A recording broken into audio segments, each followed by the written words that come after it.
इंग्राजी नववर्ष तथा मकर संक्रांति उपलक्षे विश्वर मानव कल्याण हेतु समस्त सुख समृद्धि ज्ञापन करुअछि तथा जगतनाथ जगन्नाथ महाप्रभु आशीर्वाद समस्ते जमी सुख शांति समृद्धि रे आगामी वर्षटा जमी समस्त सुखमय हम दाम्पत्य जीवन सुखमय हम तथा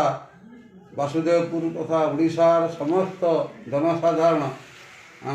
वृद्ध वृद्धा भाई और भौणी शिक्षित समाज समस्त को व्यवसाय बंधु समस्त को जमी आगामी नववर्ष सुखमय हो उठे समस्त जमी सुखरे कालातपाती करती समस्त जमी सुखमय हो उठे मुझे भगवान जगन्नाथ महाप्रभु पाखे विमन प्रार्थना करुँच।